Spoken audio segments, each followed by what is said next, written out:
सेठ कहते हैं सेठ जी क्या बात होगी, बोतल नहीं खुलनी? कहते भाई खोल दे रूह अफ़ज़ा। अब सारे मजाक करने लगे, कहने लगे दोस्ती मेरे साथ है कि बोतलों के साथ? अकल आ गई ना बात करने की। भाई अगर मेरे से दोस्ताना है तो यहाँ आ जाना, बोतलों की अगर दोस्ती है तो किसी और मैखाने में चले जाना, अब वो बोतल पीने यहाँ ना। सारे सेठ भी हैरान हो गए कि भैरों ठक्कर जो मांस के बिना कभी रोटी ना दिन को ना रात को, और शराब के बिना जो बात नहीं करता था, आखिर ऐसे कौन से संत हैं? हम भी कल उनकी चर्चा सुन के तो देखें। वो सेठ भी आने लगे, सखी बाई आई साथ में, और तेज बाई वो बुढ़िया जो थी वो भी आई, और एक सखी बाई और थी वो भी चर्चा सुनने आने लगी। लगे बंसारी निंदा करने। अब ध्यान देना, जो दुकानें खोलने वाले थे, आगे पता क्या था? तारों की छाव में दुकान खोलो और तारों की छाया में दुकान बंद करो। अब वो बेचारे जाते थे तो रोटी ठंडी, रात को आवे उनकी पत्नियां रोटी बना के रख जाएं और चर्चा में चली जाएं, तो रात को भी रोटी ठंडी। कुछ दिन तो उन्होंने बर्दाश्त किया, आखिर सारे इकट्ठे हुए, भाई मर गए, पेट में दर्द हो रही है, ठंडी रोटी बाजरा, और ये क्या मुसीबत आ गई? कौन सी कथा ऐसी हो गई है?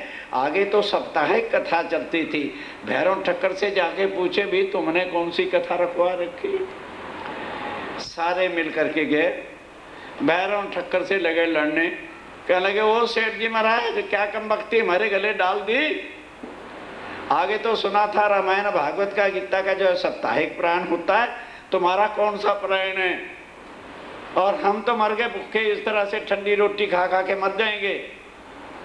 उन्होंने कहा कि भाई मेरे से क्यों लड़ने आए? मैं तुम्हारी पत्नियों को कभी घर से बुलाने जाता नहीं, अब समय पर आ गए हो, जरा अंदर झांक के देखो वो कोई मेरा काम तो नहीं कर। अगर तो आके कोई मेरा काम कर रही है, मैं उनसे अपने घर का कोई काम कराऊं, तब तो तुम मेरे से लड़ो। वो आते हैं अपनी आत्मा की गरज से, इसलिए होश करके सुन लो। अपनी पत्नियों को घर रोक लेना, लेकिन मेरे घर इस तरह से वाहियातपन करने के लिए दोबारा नाना खूब डांट के भेज दिया। ये सब करते कलयुग है। एक कलयुग है, रिश्तेदार भी कलयुग हैं, वो पति भी कलयुग हैं जो बहनों को सत्संग में आने के लिए रोकती हैं, और वो बहनें भी कलयुग का रूप हैं जो पतियों को सत्संग में आने के लिए रोकती हैं। स्वामी जी कहते हैं यही कलयुग, यही है दज्जाल। कोई हाथी घोड़े का नाम नहीं है। उन्होंने बताया है दज्जाल करत कछु ऐसा के अंदर करत दखल बेईमानी। अंदर आके बैठ जाती है और दोस्त को दुश्मन करे और फेर देवे, अकल को घुमा के अच्छों को भी बुरा बना देती है। अब उन पतियों ने कहा अच्छा, एक तो ये कथा सुनने जाते हैं, दूसरी हमारी करवाते बेइज्जती, और जाने दो इनको घर। और पतियों का नशा किस बात का होता है? जब पत्नियां घर आई लगे बड़बड़ाने और लगे ये कर देंगे वो कर दें, तुम्हें मार देंगे, तुम यही कर देंगे, जैसे होती धमकियां। मैंने कहा सेठ जी कान खोल के सुन लो, बुरा करने तो हम गए नहीं। 20-20 साल हो गए शादी किए हुए, तेरे 4-4 बच्चे पैदा कर दिए। तेरी बहन के कोई काम होता है तो 2 महीने के लिए भेज सकता है, तब हम होते हैं शरीफ। अब सत्संग आत्म के लिए चले गए तो हमारे चरित्र पर भी हाथ उठाते हो और इस तरह के अपशब्द कहते हो। बाकी रहा मरना, और मारना उसकी धौंस देना नहीं। आज की रोटी खा लो, रात की अपनी खुद हटा के पो लेना, हमारी लाशें यहाँ टंगी हुई मिलेंगी। अब मगज ठिकाने आ गया, मर गई तो आटा कौन गूंथ देगा? गैस नहीं थी, चूल्हा कौन जलाएगा? हाथ सड़ जाएगा, रोटी मिलनी नहीं। अच्छा बाबा, अच्छा जाओ चर्चा सुने जाओ, मगर रहो जाओ। और क्या करते, हो गया। उसके बाद फिर 2-4 दिन बीते। उन्होंने कहा भाई देखें औरतों का लीडर कौन है, कौन इनको वहां लेकर के जाता है, उनको पकड़ो जरा, ठीक करो कि उन्होंने तो नाश घर का किया, हमारा नाश क्यों कर रहे हैं। तो देखा तो वो बुढ़िया तेज भाई का पता चला, भाई चलो उनसे जाके लड़े। अब सारे मिलके उनके पास गए, कहते माता श्री प्रणाम, आओ बेटा कैसे आए। फिर माता जी तुम तो सत्संग करने रोज जाओ, हम तुम्हें मना करने नहीं आए, पर ऐसे करो कुछ दिन हमारी खातर ना जाओ, क्योंकि तुम्हारे पीछे हमारी घरवाली पत्नियां लगी हैं और वो रोटी पको के रख देती हैं, हम उठते हैं तो ठंडी रोटी खानी पड़ती। फिर रात को हम आते हैं तो शाम को रोटी बना के ढक्कन में बंद करके चली जाती हैं, हमें शाम को भी ठंडी खानी। कपड़े हमारे मैले पड़े हैं कई दिनों के, हमारी खातर ना जाओ। कहने लगे तुम्हें शर्म नहीं आती। जब मैं जवान थी तो मेरे माँ बाप कहते थे जवान लड़कियों का बाहर नहीं निकलना होता, मंदिरों में नहीं जाना, क्लबों में जाओ।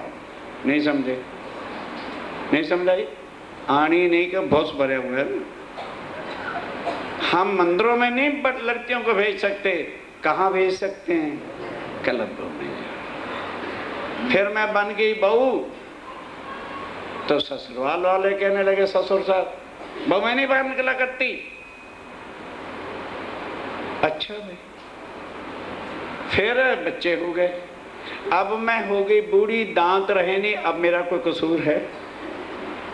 और अगर कसूर है तो तुम जाओ भाड़ में, मैं तो कथा सुनने जाऊंगी, जो करना है तुम कर लो। बस वो नहीं रुकी, औरतें भी पीछे हार गए। अच्छा भाई कभी तो इनकी कथा खत्म हो गई, ठंडा मंडा है जैसे ही खा लो। दज्जाल ये करता है, ये कलयुग के काम है। अब उधर क्या होता है, जब देखा भैरव ठक्कर और जिस की आत्मा अवासी बंदर में थी, चर्चा सुन के जागृत हो गई, तब ले लिया।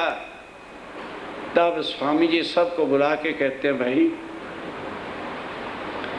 देवचंद जी ने कहा था कि जब तक वो मुख्य आत्मा है, शाकुंडल और आत्माओं के नाम है तो खास वो ना समझना, उनको ढूंढ नहीं लेते और उनको अक्षातीत की पहचान करा के जगा नहीं लेते, तब तक हम में से कोई भी परम धाम जा सकता। और मैं यही बैठा हुआ हूँ, अभी तक पता ही नहीं वो कहाँ पर हैं। तो सबको कहा भाई अब आज्ञा दो, मैं कोई यहाँ गादी बनाने नहीं आया, ध्यान के साथ मैं को महाराज बनने नहीं आया भाई, हुक्म हुआ है ले आओ बुलाए तुम रूह अल्लाह, मेरी रूहें जो अश, उन आत्माओं को ढूंढना है। कहाँ कहाँ पर वो आत्मा हैं क्या पता चलेगा, जा जा के जगह जगह चर्चा करेंगे, आत्म भड़क भड़क करके बाहर निकलेंगी, इसलिए मुझे आज्ञा दो। सब सुंदर साथ रो पड़े। भैरव ठक्कर रोने लगा कि स्वामी जी कौन सा नसीब सनमंद निस्बत थी हमारी परम धाम की।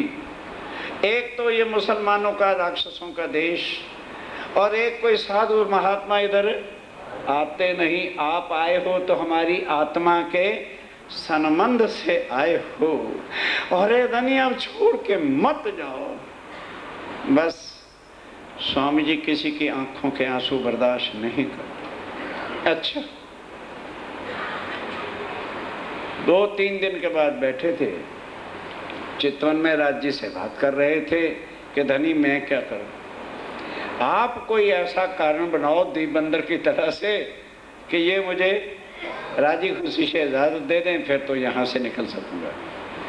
बस 2-4 दिन बीते तो वहाँ ध्यान के साथ अवासी बंदर का जो डिप्टी कमिश्नर या राजा था उसका तबादला हो गया, और एक ऐसा जालिम बादशाह की नियुक्ति हो गई जो जहाँ भी जाता था सबसे पहले हिंदू साधुओं को पकड़ करके जेल में डालता था। अब उसका आना सुन के भैरव ठक्कर को बड़ा फिक्र पड़ गया। अब रात भर ध्यान देना, बड़े बड़े और सुंदर साथ को लेके बगदाद तक भागे, सब जगह भागे, पर ये तबादला रुकने वाला था नहीं। किसी ने किया होता तो रुक भी जाता। अब हार गए और सब सुंदर साथ मिलके रातों रात स्वामी जी के स्वामी जी किस मुंह दिखाने को दिल नहीं करता, आप अभी चलने की तैयारी करो, सुबह नहीं अभी, रातों रात जो है आपने यहाँ से चलना है। क्यों? अगर सुबह हो गई और आपने चर्चा करनी है, वो रुक सकेगी नहीं, और कोई भी उंगली उठ गई तो हमारा तो कोई ठिकाना नहीं होगा। स्वामी ने कहा अच्छा भाई, अगर आप लोगों की ऐसी आ गया तो हम तैयार हैं, हमने कौन से ऊँट घोड़े ला देने, 2 कपड़े हैं बांध लेंगे, सबको कह दिया बांधो भाई चले। अब सुंदर साथ को अकल आ गई थी कि स्वामी जी ने आत्माओं को जगाने के लिए जगह जगह जाना है तो किराया भी लगना है, और माया के काम में माया ही होती है। तब हर एक ने रातों रात, किसी ने धन, किसी ने वस्त्र, किसी ने भूषण, किसी ने सोना, किसी ने चांदी, जो कुछ आया, स्वामी जी ने मना किया भाग्यवानों, मैं इनको कहाँ ढूंढूंगा। क्या लगे नहीं, आपको रास्ते में जहाँ काम आएगा इसको लगाना। आप ध्यान देना, जहाज लाठी बंदरगाह हिंदुस्तान को नहीं आ रहा था, बगदाद को जा रहा था, और कोक बंदर रास्ते में पड़ती है, वहां से बदलना था, उसी पर बिठा दिया ताकि कोई सुबह मुसीबत ना आ जाए। तब उस पर बैठे कुछ सुंदर साथ पहुंचाने के लिए आए। कोक बंदर से फिर नाव बदली और कहाँ पहुंचे? बस लाठी बंदर बाबा, कराची बंदरगाह, हिंदुस्तान वापस आना है ना, तो लाठी बंदरगाह पहुंच गए। कहाँ 4 दिन रह के, वहाँ 4 दिन रह के आए नगर ठट्ठे नगर आ गए। नाथे जोशी ने सुनी, अब नाथा जोशी को पता चला कि स्वामी जी लौट करके भारतवर्ष आ गए हैं। दौड़ा लेने को आगे, सब सुंदर साथ को सूचना देकर स्वागत करने के लिए, आगा लेने के लिए पहुंच गए। ठाकरी बाई जिंदादास, रास्ते में घर किसका था? ठाकरी बाई जिंदादास, जो किसका? हाँ, लालदास जी का माली था। डेरा किया तीता, उसके घर आ गए। उसने कहा स्वामी जी आज रूखा सूखा भोजन सुंदर साथ की सेवा मैं करूंगी। ठाकरी बाई इन समय, अब इस समय ठाकरी भाई साथ रसोई के काम, अब सुंदर साथ की रसोई की कितनी खुशियां थी। टोकरे के टोकरे सामान भर भर के बाजार से ला रही है और बन रहा है। खूब सुंदर साथ को भोजन बन के तैयार हो गया, पंक्तियों में बिठा दिया। सब सुंदर साथ को, जितने भी ठट्टे नगर के थे, सब आज भोजन करो। स्वामी जी को भी आसन पर बिठाया। बड़े आनंद मंगल के साथ रसोई हुई। बैठे अरोग ने बैठ गए। ठाकरी बाई के घर रसोई हो रही है। उछरंग साथ में, और सुंदर साथ में भी बड़ी खुशियों की उछरंग थी, खुशी थी कि स्वामी जी लौट आए हैं अपने अपने ठौर, अपने अपने घरों से। अवासी बंदर की, अब अवासी बंदर की जागनी और मस्कत बंदर की जागनी कैसे हुई, वो सारा प्रसंग बताया। इन बार साथ सब आए के, किस तरह से सुंदर साथ चरणों में आए, शुक्र बजाया हक, और फिर सब ने बहुत शुक्र बजाया कि धामधनी बड़ी कृपा आपकी जो स्वामी जी आ गए। दीदार को आवता, क्या थे? दीदार को। हाँ, और कौन सुंदर साथ दर्शन को आते हैं? ठट्ठे के सब लोग जिन्होंने पहले तारतम लिया था सब दर्शन करने आने लगे। संबत 1728 से, संबत 1700। अब नाथा जोशी के घर चले गए। अब वहां से बैठकर सोचा कि भाई अब जागनी का प्रोग्राम कैसे किया जाए। कह लगे ठीक है, मुझे तो जो सतगुरु महाराज जी का हुक्म है वो जहाँ जहाँ ले जाएंगे चलता जाऊंगा, पर सारी धर्म की जिम्मेवारी किस पर होती है? बिहारी जी, क्योंकि गादी पर कौन बैठे? तो जिम्मेवारी किसकी है? बिहारी जी की है। उनको मैं चिट्ठी लिखूं कि मिल करके प्रोग्राम बनाएं और मिल करके जागनी का काम करें तो ज़्यादा होगा। तो फिर सोचने लगे कि जागनी का लिखूंगा तो काम गड़बड़ हो जाए। तो लिखना क्या था कि मैं जगह जगह गया था तो सुंदर साथ ने वस्त्र भूषण कपड़े ये सब कुछ दिया है, तुम यहाँ आओ नलिये में तो मैं सब कुछ तुम्हारे चरणों में रखूँगा। पर ध्यान था जागने का तो चिट्ठी लिखनी शुरू कर दी। दीप बंदर में मैं गया था, वैसे चर्चा कहाँ हुई, किस किस की आत्मा जागृत हुई, फिर मडई गया, फिर उसके बाद भोजनगर गया, उसके बाद नलिये गया, फिर कैसे ठट्ठे नगर में चिंतामणि और उसकी जागनी हुई, फिर मैं मस्कत बंदर कैसे गया और फिर वासी बंदर गया, लौट के आया हूँ। आप भी नलिये में आ जाओ और वहाँ बैठ के जागनी का प्रोग्राम बनाएंगे। चिट्ठी भेज दी। एक सुंदर सा चिट्ठी लेके पहुँच गया नौतनपुरी। उन्होंने चिट्ठी पढ़ी, कहते ले जा उसका दिमाग खराब है। उसको घर घर की रोटी के चस्के पड़ गया स्वाद, और मैं धाम का धनी, मैं कोई बाबा थोड़ा हूँ घर घर तक के गाँव, जा ले जा। कह दो उनके पास फुर्सत नहीं है। चिट्ठी वापस आ गई। स्वामी ने लिफाफा खोला, कहने लगे ओहो चिट्ठी गलत लिख दी तो क्या जवाब मिलना था। फिर चिट्ठी लिखी, धामधनी ये जो मैंने लिखा है ना, इतने सुंदर साथ ने आपकी सेवा के वास्ते, किसी ने सोना, किसी ने चांदी, किसी ने बर्तन, किसी ने बिस्तर, इतना सामान है, मैं क्या करूँगा। आप नलिये आ जाओ, क्योंकि मैं गुजरात में आ नहीं सकता, तो वहाँ सब कुछ आपके चरणों में मैं अर्पण कर दूंगा। दूसरा सुंदर सा चिट्ठी लेके गया। चिट्ठी पढ़ी, कहने लगे हाँ इंद्रावती मेरी अंगना है ना, उदास होगी। उन्हें कह दो आ रहे हैं। नहीं समझे? समझ गए ना? माल जहाँ होता है वहाँ आचार्य महाराज आ जाते, चर्चा संसद के लिए। आती नहीं तो क्या करें भैया। अब ठट्ठे नगर के सब सुंदर साथ को कहा भाई मैंने खुद बुलाया है, उनके आने की स्वीकृति हो गई है, मैं यहीं बैठा हूँ, मुझे तो अब नलिये जाना है, जाके सारा प्रबंध करना है, उनकी व्यवस्था करनी है। खैर रो धो के जैसे हुए कोई सुंदर साथ चले और स्वामी जी कहाँ पहुँच गए? नलिये आके पहुँचे। अब सुनना क्या होता है। श्री साहब जी ठट्ठे से, श्री जी साहब जी ठट्ठे से नलिये आए पहुँचे, नलिये आ गए। दारे ने बात सुनी अति। अब स्वामी जी तो इतनी जागनी करके आए हैं, तो बिहारी जी ने भी तो कुछ जागनी की होगी ना? नहीं? सुनो, सूरजी भाई खंबालिए रहता था। अब ध्यान से सुन लो एक बार, क्योंकि यही फिर वर्ल्ड बाय वर्ल्ड धारा भाई अपनी बीती हुई स्वामी जी को सुनाएगा।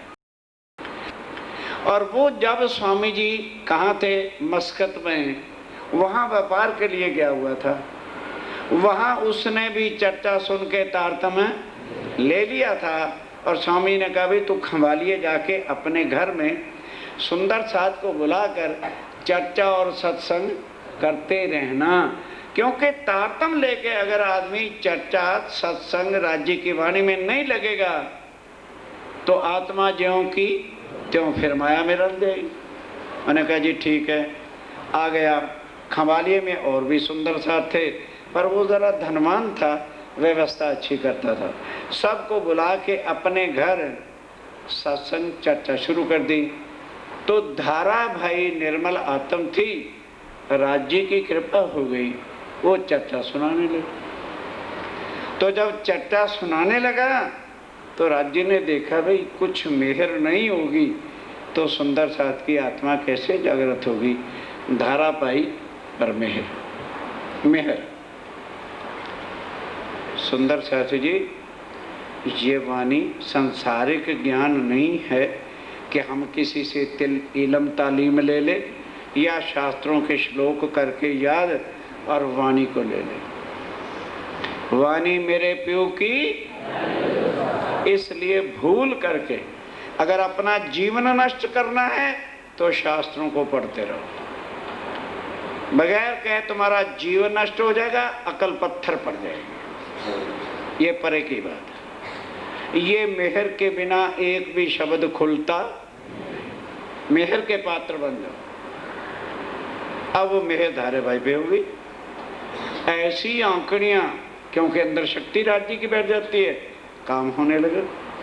कभी कभी आवेश में सुंदर साथ को दर्शन भी हो जाता, ऐसे भाव के साथ सुंदर साथ अब उसे आसन भी देने लग गए। भाई महाराज आप ना करते भी सुंदर साथ बिठा देते थे, वो बैठ जाते, वो को भूखे नहीं होते आसनों के। अब धीरे धीरे ये बात कहाँ पहुंच गई? नौतपुरी। और उन्हें पता लग गया कि वहाँ तो आवेश आता है, वहाँ तो ये काम हो रहा है। कहने लगे, ओ नागजी भाई, हजूरी जी। नागजी भाई उनका साला भी था और हजूरी भी उसी को रखा हुआ था। कहने लगे, बेटे अब गद्दी गई, अब खाने पीने के प्रोग्राम खत्म। कहने लगे, आप तो 1 मिनट में घबरा जाते, हजूरी किस लिए रखा है, सारा काम मैं करूँगा, क्या तकलीफ हो गई? वो बताया सारा सूरजी भाई का किस्सा। कहने लगे, ये कौन सी बड़ी बात है, अभी बुला देता हूँ। जब मैं बुला दूँ तो बड़े ढंग से प्यार से थोड़ा उसको वो करके उसके दिल की बात ले लेना, होता क्या है, और फिर गर्दन मरोड़ के सीधा कर देना। मैंने कहा ठीक। चिट्ठी लिखी नागजी भाई ने, सूरजी भाई हमें बहुत खुशी हुई है कि तू सुंदर साथ को घर बुला के वाणी चर्चा का प्रोग्राम करता है। हम तुझे शाल उड़ाना चाहते हैं, आशीर्वाद देना चाहते हैं, तुरंत नौतनपुरी आ जा। सूरजी भाई बड़ा प्रसन्न हुआ, आचार्य महाराज श्री जी हम पर खुश हैं, चले वही आ गए। बड़े प्यार से बोला, सूरजी भाई हम तेरे पर बहुत प्रसन्न हैं, हकीकत में हर एक सुंदर साथ को यही करना चाहिए। ज़रा बता तो सही क्या क्या होता है, कोई गलत होता तो मैं अभी ठीक कर दूं। उसने सारे दिल के चिट्ठे जो कुछ वहाँ होते थे वो उसके धारावाही के बता दिए। कहने लगे, फिर राज्य का वेश आता है? कहता जरूर आता है। कहने लगे, तू ये बता धाम के धनी कितने? तो धाम का धनी मैं हूं कि वो है? अगर मेरा जोश उसके अंदर जाता होता है तो मुझे पता ना चलता। मैंने तुम्हें परमधाम में कहा था ना कि माया तुमको मेरे से जुदा करेगी, कम वक्त तेरे घर माया आती है। बोल परमधाम चलना है कि यही रहना है? कहते महाराज जी हमारी भूल हो गई जो हमने घर में चर्चा करा ली, आप हुक्म करो।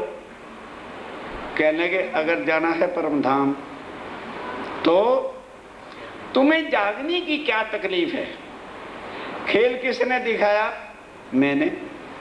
मैं अक्षाती धाम का धनी बिहार जी कहते हैं, तो जागनी कौन करेगा? मैं करूँगा। तुम माया देखो, माया कमाओ और सेवा करो। मैंने एक दिन हुक्म दे देना, जरूर है जाग जाओ, मैं लेके परमधाम चला जाऊंगा। तुम खा के पखंडों में पड़े हो। अब जाते ही धारा भाई को और उनके बच्चों को भी सुंदर साथ से बाहर, खबरदार उनको सुंदर साथ में बुलाया और गांव से भी निकाल दो, तो क्योंकि तुम मुखिया हो। अगर तुमने इतना काम ना किया, सुंदर साथ को भी बता देना, फिर मैंने तुम्हें परमधाम से निकाला, तुम्हें नहीं ले जाना। 12,000 है ना, एक रह भी गई तो मेरा काम 11,999 से चल जाएगा, तू चिंता मत कर। कहता नहीं जी इतना सख्त आर्डर मत दो, मैं जाते ही उसको निकालता हूँ। तब आया सूरजी वापस। सुंदर साथ बड़े खुश था, इंतजार में था, भाई प्रसाद मिलेगा। सबको इकट्ठा करके हुक्मनामा सुना दिया। अब धारा भाई हो गया खड़ा सुंदर साथ में। कहने लगे, भाई मेरा दोष क्या है? चर्चा ही तो मैंने सुनाई थी, कोई पाप नहीं किया, यदि चर्चा ही सुनाना पाप है तो फिर ठीक है, फिर चर्चा मैंने सुनाई है, मेरी पत्नी बहन बच्चों ने तो नहीं सुनाया। उकसूर जी कहता भाई क्या करें, जहाँ धाम धनी का हुक्म हो वहाँ सुंदर साथ का हुक्म क्या करेगा। तूने कुछ कहना है तो नौतनपुरी जाके फरियाद कर ले। अब वो बेचारा नौतनपुरी गया, 2 महीने तक मंदिर के बाहर तड़पता रहा, अर्जी करता रहा, सुंदर साथ से भी कहता रहा, पर डर के मारे कोई बिहारी जी को कहता ही नहीं था कि कहीं हमें भी ना निकाल दे। एक ही काम करते थे, जिसने कहा नहीं माना निकाल दो परमधाम से। आखिर वापस आया, आके अब सोचा कि स्वामी जी के चरणों के बिना अब मेरा कहीं भी ठिकाना। अब जब उसे पता चला कि स्वामी जी नलिए आ गए हैं, तब भागा भागा सीधा उनके चरणों में आया।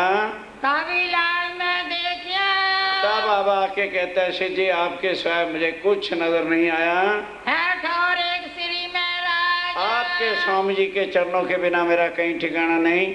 मैं उठ जाऊं कदमों, मैं उनके कदमों में जाऊं, मेरो में श्री राज, तब श्री राज जी महाराज की मेहर होगी। सुन तुम्हारी आमदनी। अब धाराभाई स्वामी जी से कह रहा है, ध्यान दो कि हे स्वामी जी आपका आना सुन करके बात पकड़ो भाई, कौन कहेगा अब सब कुछ।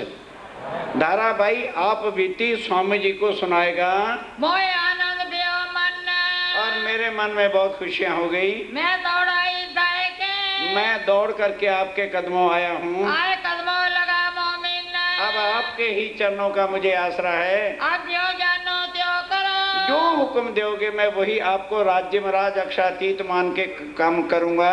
मैं तो आए ग्रह कदम में, बस मुझे आपके ही चरणों का आसरा है। अब मैं तो कहूँ ना जाऊंगा, अब मैं आपके चरण छोड़ के कहीं नहीं जाऊंगा।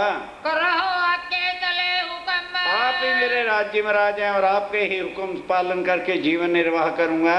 ए बात दारे की सुन के, ये बात किसने सुनी? बोलो बोलो। स्वामी जी ने जब ये बात सुनी, श्री जी दिया उत्तर, स्वामी जी ने क्या उत्तर दिया? खातर जमा रख तू। बस तारा भाई तसल्ली कर, किसी प्रकार की चिंता मत कर तू, दिल में ना कर फिकर, और दिल में कोई फिक्र भी मत कर। बिहारी जी तियावत, बिहारी जी महाराज आने वाले, और ये सब सोना, सब चांदी, सब वस्त्र, सब भूषण मैं उनके चरणों में चढ़ाऊंगा और मेरे पर खुश हो जाएंगे। जब खुश हो जाएंगे तब मैं धीरे से तेरा जो है सब कुछ माफ करा लूंगा। पहले मेहरबान होवे मुझ पर, जब ये सारा सामान रखूंगा तो मेरे पर बड़े प्रसन्न हो जाएंगे, मेहर करेंगे। एक काम किए से, इस काम के करने से तब बिहारी जी चले। अब तैयारी है इधर। स्वामी जी ने खूब वहाँ का कामदार जो प्रमुख था मिलके खूब अच्छी हवेली, खूब प्रसंग, साफ दरिया वरिया और गद्दे तकिए पलंग बिछा दिए। अब कौन चला? आचार्य महाराज धाम धनी नौतनपुरी से चले, अकेले नहीं चलते। एक हजूरी, एक कुठारी, एक भंडारी, एक रसोईया, एक बिस्तरे बिछाने वाला, 5 को लेके आए। नाव से आके मंडई, बंदरगाह मंडई लगती थी, उसके थोड़ी दूर बाद ही नलिया स्टेशन था। मंडई में जब उतरे, मंडई में जब उतरे, धारा दौड़ा ले खबर। अब ध्यान देना, धाराभाई रोज वहां चला जाता था कि किस दिन उतरेंगे, मैं आके बधाई दूंगा। अब धाराभाई ने देखा कि बिहारी जी महाराज सामने नहीं हुआ, देख करके दूर से भागा भागा। ध्यान देना, स्वामी जी को आके बधाई दी कि स्वामी जी धाम के धनी आ गए हैं। दई बधाई आए के, आके बधाई दी आए श्री बिहारी जी कि बिहारी जी महाराज धाम के धनी आ गए हैं। श्री जी सुन खुशहाल बे। अब स्वामी जी सुन के बड़े सोच में और खुश हो गए कि इस दुनिया में मुझे इसने धाम के धनी की बधाई दी है। तो भाई कोई बधाई देता है, भले हम फंक्शन बाद में करें, तो कहते हैं भाई मुंह तो मीठा कर दो, फिर फंक्शन करेंगे, देखी जाएगी। कहने लगे वो धारा भाई, मांग ले आज तू क्या मांगता है। यही प्रसंग स्वामी जी ने वाणी में भी कहा है। सस्सी और पुन्नू का नाम पंजाबी लोग बैठे हो सुना होगा। पुन्नू मर जाता है, सस्सी को वो गम लगता है क्योंकि उसका जीवन पुन्नू था। उसने एक मूर्ति मिट्टी की बनाई सस्सी ने, और ए वाणी में आता है ससुई करके, अर्थ टीके वाला देखोगे सारा प्रसंग लिखा होगा। उसके सामने रो रो के कहती है, पुन्नू दिए मूर्ते नी जवाब कर नहीं देती, जे तू मुखों बोल दी तो मैं दुखड़े अपने खो, कुछ मैं भी तुझे कहती। अब जब रो रो के बुरी हालत होगी तो सारे गांव वालों को ससी लानत देती है। कहते जा रे कम वक्तो गाँव वालों, मेरी इतनी बिलखते की हालत देखकर चुप कराने के वास्ते ही आप मुझे झूठा ही बधाई देते। नहीं ससी चुप कर, तेरा पुन्नू आ गया। तो जब मेरे दिलासा देने के लिए झूठी बधाई दे देता तो मैं करोड़ सिर काट के दे देती, तो भी उस झूठी बधाई का भी बदला। और तूने साक्षात, अरे भाई ये होती है, पढ़ो वाणी। और इसने साक्षात धाम धनी के आने की बधाई दी है। कह दिया मांग ले धारा भाई, क्या चाहता है।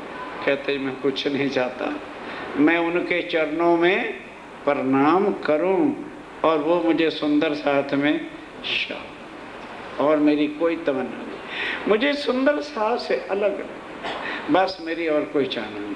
कहने लगे इसकी तू चिंता न कर। अब स्वामी जी और सुंदर साथ को लेके जाते हैं और खूब बैंड बाजे गाजे के साथ स्वागत करके लाके उनको बिठाते हैं जहाँ व्यवस्था कर रखी थी। आए मिलिए नलिये शहर में, नलिये में आके मुलाकात हुई, मिलके हुए खुशहाल, और मिलकर बहुत प्रसन्न हुए। बिहारी जी का आगा लिया, बिहारी जी को बड़ा स्वागत। अभी धाम धनी आ रहे हैं, आगा लेना मैंने स्वागत करना होता है। दौड़े दीदार को ले हाल, और दर्शन करने के लिए भागे सब। एक ठौर मांग लई, और एक ठौर वहाँ का जो प्रमुख था नलिये का, उससे मांग ली। खूब व्यवस्था धारा भाई जी के, उसके बिहारी जी के हिसाब से की सारी। उन हवेली में उतरे, उस हवेली में उतारा किया। साथ सबे एक ठौर, सुंदर साथ अलहदा है और बिहारी जी और उनके साथी अलहदा है। अब स्वामी जी अपने सुंदर साथ को एकांत में बिठा के समझाते हैं कि देखो मैंने इनको बुलाया है,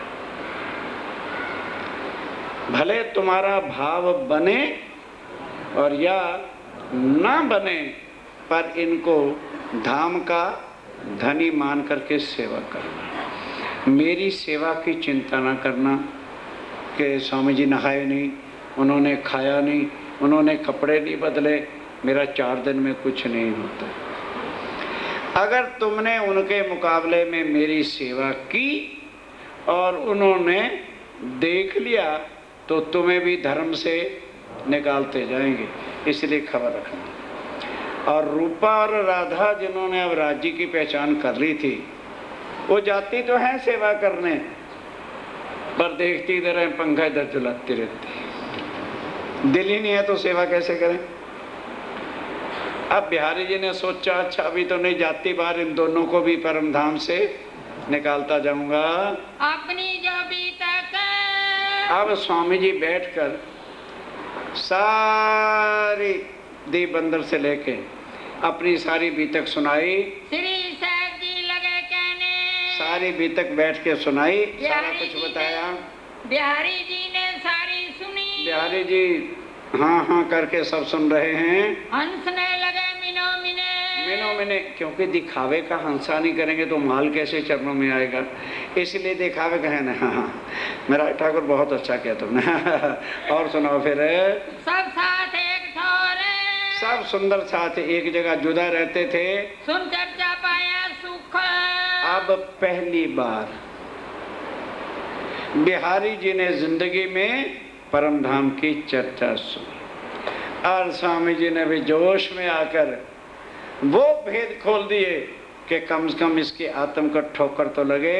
एक ठोरे कांत में। तब जब ये बात हो गई तो बिहारी जी के दिल में ये बैठ गई, अब मैं लाख यत्न करूं ये मेरी गादी, क्योंकि मुझे एक भी शब्द वाणी का आता नहीं, तो कब तक मैं दुनिया को बुद्धू बनाता रहूंगा और कब तक लोग मेरी गद्दी की पूजा करेंगे। और ये ऐसी वाणी के गोले फेंकता है कि पत्थर से पत्थर दिल भी जो है वो टूट के समझ जाता है कि ये कहाँ की बात है। अच्छा कोई मौका लगे तो एकांत में बैठ के मैं इसकी चर्चा को बंद करूं। तब एकांत में बैठ के अब विचार करेंगे, स्वामी जी क्या कहेंगे कि अब जागनी कैसे करनी है। करने लगे मसलत। मसलत मैंने सलाह मशवरा जागनी के बारे में करने लगे कि आत्माओं को कैसे जगाएं। अब बिहारी जी और श्री जी। बिहारी जी और श्री जी क्या करना ईसाईता। अब स्वामी जी प्रश्न करते हैं कि स्वामी जी समय आ गया, सतगुरु देवचंद जी का हुक्म था, बोलो अब जागनी कैसे करनी है। पहना है साथ सबको। अब कहने लगे कोई ऐसी बात नहीं है, ये तो जैसे आप विचार करोगे कर ले। तब स्वामी जी समझ गए कि इनके दिल की मैला भी धुली नहीं, तो जितना भी वस्त्र भूषण सब कुछ था सब अर्पण कर दिया। अपने कपड़े जो नए मिले थे वो भी अर्पण कर, पहन पोतिया जुदे हुए, एक धोती और कुर्ता पहना हुआ था और एक धो के सूखने डाला, बाकी सब कुछ। और उधर तेज कुबरी जी के भी जितने वस्त्र भूषण श्रृंगार थे वो भी सब चढ़ा दिए। सामान सब लेके। सब सामान लेके गरीब बिहारी जी के आगे। बिहारी जी के आगे रख दी। नगद वस्त्र भूषण। नगद है, वस्त्र है, भूषण है, सब कुछ दे दिया। पैन पोतिया जुगे हुए। पैन पोतिया एक धोती कुर्ता पहन के अलग हो खड़े हो गए, बस और हमें नहीं चाहिए। भाई जी के भूषण। और भाई जी के भूषण भी। और वस्त्र श्रृंगार। और वस्त्र श्रृंगार जो कुछ सुंदर सार ने दिया भी था।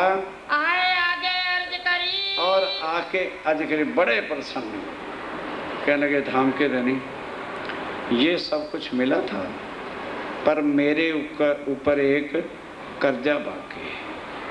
कहने लगे भाई कर्जा था तो पहले इसमें से रख लेता, ले लो उठा लो जो कर्जा। कहने लगे नहीं, पैसे का कर्जा नहीं है। जब आप आए थे तो धाराबाई ने आपके आने की बधाई दी थी, मैंने उनको कहा था बधाई के बदले में जो मांगना है मांग लो। उसने कहा था मैं धाम धनी के चरणों में प्रणाम करूं, मेरा प्रणाम स्वीकारो। मेरा ठाकुर खबरदार उसका नाम ना लेना। तेरी एक पत्नी तेज कुबरी बोलो बोलो बंद में गई, तू छुड़ाने गया कि नहीं गया। और ये मेरी कितनी पत्नियों का परमात्मा बनना चाहता था, कहता था मैं ही धाम धनी। तो मेरे दिल के अंदर कितनी आग भड़की हुई है। अपनी खैरियत चाहते हो तो इसका नाम कभी मत लेना। बहुत खींच के बड़ा गुस्से में आके कड़क करके बोले इन्हें कोरोना दाखिल साथ। बस मेरा ठाकुर दोबारा ना लेना, मैं 11,999 को तो ले जाऊंगा, इसको सुंदर साथ में शामिल तो क्या परम धाम से ही मैंने निकाल दिया। इनका दुख मोहे बहुत है। बहुत बड़ा दुख है। तुझे तो एक तेजकुरी का दुख था, ये खंबालिए के साथ सुंदर साथ का धनी बना बैठा था, कहता था मैं ही धाम का धनी हूँ। या के कबू न पकड़ो मैं इसका तो नाम ही मत ले, सुंदर साथ में शामिल नहीं करना। फिर श्री सेठ जी फिर शिव जी साहब जी ने दिन दोए चार दी डार 2 दिन फिर डाल करके फिर अर्ज विनती करी फिर धाराभाई की अर्ज विनती की और भी कई सुंदर साथ को निकाल रखा था। कहने लगे महाराज धाराभाई के बदले उसकी पत्नी ने क्या गुनाह किया, उसने तो गुनाह चर्चा ही सुनाने का किया, उसकी बहन को निकाल रखा है, ये जागने का काम नहीं है। इस तरह से तो सबकी आत्मा दुखी हो जाएगी। ये तो जुल्म होता है, ये जुल्म होता है, अत्याचार होता है, ऐसा व्यवहार नहीं करना चाहिए। सब दुख पावत इस शाम सब सुंदर सा दुखी हो रहे हैं। तब बिहारी जी का तब बिहार जी ने क्या कहा, मैं तुम्हें बरजे तब कहने लगे फिर तो आज उसी सवाल को उठा रहा, मैंने एक बार कहा था ना, तू चाहता क्या ये बता दे। देखा कि मूड बदल, कहने लगे जी अच्छा जैसे आपकी मर्जी है, टाल दिया। तुम फिर उनकी अरज और फिर तुम उसी का नाम लेते हो, कर तो मिल सब बस कभी उनका नाम नहीं लेना। मैं तो कबू न मानू और मैं कभी भी मानने वाला बाबा नहीं, मैं धाम का जो एक बार दिल में लेता उसे कोई नहीं बदल सकता। वास्ते उनके वास्ते धाराभाई के दोबारा नाम ना लेना। लाख बेर मोसो लाख बेर कह लो, मेरा एक ही फैसला है। तो मेरा जवाब एक है, ये आप कान खोल के सुन ले। तब श्री साहब जी तब श्री जी साहब जी से सब साथ लगे कहने, सुंदर साथ कहने लगे धाराभाई को छुड़ाते छुड़ाते अपनी खैरियत कर लो, छोड़ो इस किस्से को। तबीयत तो तुम जानता, अब तबीयत तो इनका जानते, 1 मिनट में कह देना जाओ मैंने तुम्हें भी निकाला, क्या करोगे। क्यों ना डरो वास्ते अपने वास्ते डरो तुम। और रूपा बाई का, और रूपा बाई और राधा को भी कह दिया कि इनको भी मैं जाती बार निकाल के जाऊंगा, ये मेरी सेवा नहीं करते। ना लगे चित सेवा में, चित्त में सेवा में चित्त लगता ही नहीं था। वहाँ से श्री जी के और श्री जी के कहने पर भी शक बढ़ चली तिनसे। अब दोनों के दिल में शक बढ़ गई। बस अंतिम ही बात है, कह के अभी खत्म करता हूँ। फिर स्वामी जी ने क्या कहा कि अभी अब जागनी तो करनी है। तब बिहारी जी ने कहा कि एक बात आपसे अलग करना चाहते हैं। तब स्वामी जी और बिहारी जी एकांत में बैठे ध्यान के साथ, मुझे भैया निकाल कर रखो। बिहारी जी कहते हैं कि आज तू भी बताते, मुझे समझता क्या है। कहने लगे जी आप मेरे धाम के धनी और मैं आपके ही हुक्म से सारा कुछ करता हूँ। कहने लगे तो फिर सुन ले, अगर ये बात सच है तो धाम धनी का हुक्म है, आज के बाद किसी को चर्चा सुनानी नहीं। कच्छ देश में वजारत की नौकरी खाली है, वहाँ जाके वजारत का काम करो। तेज कुमारी बिचारी को धक्के खिला खिला के तूने हड्डियाँ चूर कर दी, वजारत करके पैसा कमाओ और वजीर के लायक आलीशान कोठी बनाओ, फिर मुहूर्त करना, धाम धनी को बुलाना, हम आएंगे। और नहीं तो तू बाबा बन के धक्के खाता फिरेगा, तेरी इच्छा कभी भी माया में पूरी होएगी नहीं। तो क्या परम धाम में जाके मैं तेरे लिए नया खेल बनाऊंगा? ये मेरा आखिरी हुक्म है। अब स्वामी जी कहते हैं इसकी रोज की टेंटें क्यों ना बंद करूं। कहने लगे ओ बिहारी जी बंद कमरे में बैठे, कान खोल के सुन ले, तू मेरा धामधनी नहीं है, मैं तो केवल गुरु पुत्र तू है उसका पालन कर। और ये जो धौंस देता है ना, वाणी ना सुना, प्रचार ना कर, वाणी तूने नहीं दी, वाणी मेरे सतगुरु महाराज जी ने बख्शी है। और उनकी नजर शाह कुंडल शाह कुमार पर थी। जब तक मैं उनको जगा नहीं लूंगा, मैं अपनी सांस को खत्म नहीं होने दूंगा, वो काम करके छोड़ूंगा। दूसरा डर तू, ध्यान से सुन, दुनिया के धर्म ध्यान दो, जो निराकार से आगे जाते नहीं, उनके प्रचार देखो, लाखों उनके प्रचार हैं और उनके भगवान महाप्रलय में लय, और दिन रात शोर मचा रहे और झूठे प्रचार कर रहे हैं। एक तो हमारे पास ज्ञान अखंड परम धाम का, दूसरा हमारे धाम के धनी सदा हमारे सिर पर खड़े हैं। तू डरता क्यों है? मैं जानता हूं कि तुझे वाणी का एक भी शब्द आता नहीं, तू चिंता ना कर। मैं तुझे ऊपर धाम का धनी बना के पलंग पे बिठाऊंगा और नीचे चर्चा सुनाने के लिए मैं बैठूंगा। कोई सवाल जवाब वेद शास्त्र गीता भागवत पुराण से करेगा, सबके संशय मैं मिटाऊंगा। जब वो इसके लायक हो जाएगा तो तारतम भी मैं सुनाऊंगा, क्योंकि तुम्हें तो तारतम भी आता नहीं, लिया ही नहीं था। तब मैं कहूँगा ऊपर धाम के धनी बैठे और जाकर के आशीर्वाद ले ले। फिर वो आके तेरे सामने रुपये रखेंगे, उठा के जेब में डालते रहेंगे, मैं पैसे लेता नहीं। और इस तरह से हम मिल करके काम करें। देख नूर चर्चा रोशनी। अब उसके बाद बिहारी जी कहाँ मानने वाले थे। अब फिर आखिरी चर्चा जो हुई और स्वामी जी ने जो पट खोले हैं, अब डर गए बिहारी जी महाराज। भाई बिहारी जी को दिल शक है, दिल में शक हो गई और हजूरी को कहता ले भी अब तैयार हो जाए, इसका मुकाबला हम नहीं कर सकते। और मेरी गद्दी गई, गद्दी गई। अब एक हकीक मसनद मेरी लेगा, निश्चय मेरी गद्दी छीन लेगा, कोई सुंदरता मेरी गद्दी को मत्था नहीं टेकेगा। ये बात बड़ी बुजुर्ग है। ए वाणी की बात जो है, और जिसकी चोट में लग गई दिल में, वो गद्दियों की पूजन नहीं करेगा। फिर के बैठे मसलत करने, अब फिर मसलत करने लगे, जाएंगे एकांत फिर बैठे। अब हम क्या करना। अब बोलो तो सही बिहारी जी महाराज, धामधनी तुम हो, जिम्मेवारी तुम्हारे ऊपर है, क्या करना चाहते हो। तब बिहारी जी ये कहा, तब बिहारी जी ने क्या कहा तेरा नहीं इस्लाम कि ये रास्ता नहीं, तू अपना रास्ता धींगा मुस्सी से चलाता है, चला, हम तो वही रास्ता चलाएंगे जो सतगुरु देवचंद जी ने कहा था। वो क्या कहते थे, स्रोत सुंदर संकुल कोमल रू देखने ना खोल नूर जमाल। मैं अक्षरातीत धाम का धनी हूँ। आंखें खोल के, तेरी भी आंखें होगी बंद, तो आंखें खोल के देख, मैं धाम का धनी हूँ और माया दिखाने के लिए लाया हूँ। जाओ माया में जाओ, कमाओ खाओ और सेवा करो, मौज करो। जब जाग नहीं करनी होगी मैं हुक्म दे दूंगा, वो जाग जाओ, परम धाम जा रहे हैं। जो इस हलार देश में, और तू हलार देश में नौकरी नहीं कर सकता तो कच्छ देश में जाके वजारत की नौकरी कर ले। तो करो चाकरी कच्छ में। कच्छ में चाकरी करे। स्वामी जी कहते मुझे नौकर बनाना चाहता है, मेरे पास वो वाणी है।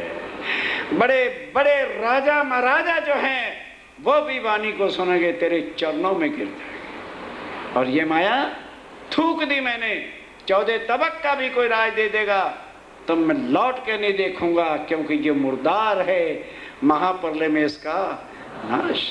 और मेरे पास अखंड परम धाम का ज्ञान है, दोबारा नाम ना लेना। तब श्री जी ये कहा, तब स्वामी जी ने क्या कहा, मोको श्री देवचंद्र जी ये वाणी तूने मेरी धौंस जो दिखा रहा है ना, तुझे मैं धाम का धनी मानता हूँ। ये मेरे सतगुरु महाराज जी की वाणी बख्शी हुई है, इनसे मेरे दिल में आई, उनसे मेरे दिल में ज्ञान वाणी सब कृपा से आया है। वतन की जागृत बुद्ध, और वतन की जागृत बुद्ध मेरे अंदर उन्होंने बिठाई है। इनसे ऐसे राजाओं को, और ऐसे राजाओं को जब मैं ज्ञान वाणी चट्टा दूंगा, सो सेवा तुम्हारी करे, सेवा करने के लिए तैयार हो जाएंगे चले तुम्हारे हुक्म, और तुम्हारे हुक्म के अधीन चलेंगे। तो हम माया को, हम माया में थूक की हुई चीज को कोई नहीं दोबारा चाटता, क्यों ये पकड़े ना आए, कभी नहीं पकड़ूंगा। रात की ये 14 तबक का कोई राज नारायण भगवान आके दे दे, मैं तो भी ठोकर मार दूंगा। सा कुमार सा कुंडल की, बस एक ही मेरी नजर के अंदर काम है, शाह कुंडल। और सतगुरु देवचंद जी की इन पर नजर थी कि जब आवे ये साथ में तब लेल में ठोसी, तब हम बिरमान को छोड़ के घर चलेंगे। वे आवे जब साथ में, ध्यान से, वे आवे जब साथ में, लेल मिटोवे फजरे, तब माया का खेल खत्म होगा और हम घर चलेंगे। ताके वास्ते अपन, इस वास्ते अपन मिलके चलें मिलनिक से बाहर, और बाहर जाके जागने का काम करें। ये जो इष्ट फिर के चले, और फिर कहते तुम डरते क्यों, ये जो दुनिया के जितने पंथ पेड़े हैं वो कहाँ का ज्ञान लिए फिरते हैं, काल माया के ब्रह्मांड का 14 तबक के अंदर का। और इनके भगवान कभी भी इनके साथ होते नहीं, वो वैकुंठ में वहाँ रहते हैं। और हमारे धनी कभी हमसे जुदा होते नहीं, और हमारे पास ज्ञान अखंड परम धाम का है। फिर हम किस लिए डरें। किया मूल बिना विस्तार, और और इन्होंने मूल के बिना ही दिन भर रात प्रचार कर करके सारी दुनिया को पागल बना रखा है दुनिया वालों ने। अपनी अखंड वस्तनी धाम की, और हमारी अखंड वाणी परम धाम की है। खड़े सिर पर धनी और धाम के धनी हमारे सिर पे खड़े, उन्हें कहा भी है मैं रह ना सकूं और फिर हमें किस बात का डर है? सो विस्तार क्यों ना करे, इस वास्ते हमें इस वाणी का विस्तार करते हुए घबराहट किस बात की है? जाको मूल है हक, और जिसका मूल अखंड परम धाम एक साहब, एक मालिक, एक परमात्मा है। और तुम दिल में कछुए, और मैं जानता हूँ तू डरता क्यों क्या है, क्योंकि तुझे वाणी आती नहीं, तो उसका डर दिल में मत रख। संकोच न रखो लगार, जरा भी संकोच न कर तू। हम तुम्हें बैठावे अटारी, मैं तुम्हें अटारी पे महाराज श्री आचार्य श्री धामधनी बना के बिठा दूंगा। भले हम रहे खबरदार, खबरदार मैं रहूंगा, कोई प्रश्न उत्तर करेगा सबको उत्तर मैं दिया करूंगा। चर्चा सबसे हम करें, सबसे चर्चा हम करके संशय मिटाएंगे, सबको देने जवाब, सबको जो है जवाब देंगे। जब श्री धाम के जोग होए, जब धामधनी के लायक होगा ऊपर भेजूंगा, भेंट तेरे चरणों में रखेगा, तुम आशीर्वाद दे दिया। वो कहते हैं अच्छा महाराज ठाकुर तेरा मेरा रास्ता, क्योंकि तू बाबा फक्कड़ और मैं धाम का धनी, मेरे साथ मेरी सालियाज, नहीं समझे, मेरे साथ मेरी ससुर, सास, निनाने, कुटुंब, कबीला, तू रंडवा साहब तू, मैं धामधनी, मेरा तेरा मेल नहीं होगा भाई। अच्छा हमें आज्ञा कर, हम चलते हैं। बस अब बिहारी जी महाराज यहाँ से चलेंगे। दिन में बड़े बड़े कोड़ भर के स्वामी जी को जेल में दोबारा धकवाने का प्रयास करेगा, वो चर्चा कल आएगी। अब यहाँ से मड़ई बंदरगाह गए और सवार होकर के वो जाते हैं दराज पे। हाँ आगे चलो थोड़ा प्रसंग मड़ई, यहाँ से चल के आए मड़ई बंदर, मड़ई बंदरगाह आगे, क्योंकि जहाज वहीं से चलता था। नलिया छोड़ दिया साथियों को लेके और सारा धन साथ ले लिया, वो थोड़ा छोड़ना था, लाद के अपना चल पड़े। साथ सब आए मिले, और सब सुंदर साथ आ मिले, बाग में लई जगह उतारा कर। बस बिहार जी महाराज उधर चले गए और इधर स्वामी जी सब सुंदर साथ एक बगीचे में आकर के ठहर गए। अब स्वामी जी कैसे चलते हैं और बिहारी जी क्या करते हैं, ये विषय अब कल। यहाँ से चल के, यहाँ से चल के आए मड़ई बंदर, आए मड़ई बंदर, साथ सब आए मिले, तब साथ सब आए मिले। बाग में लई जगह उतारा कर, बाग में लई जगह उतारा कर, बाग में लई। बोलो श्री प्राणनाथ। भोग लग गया, अर्जी बोलेंगे, उसके बाद तुरंत प्रसाद लेकर के भोजन के लिए नीचे खड़े हो जाए। पिया तुम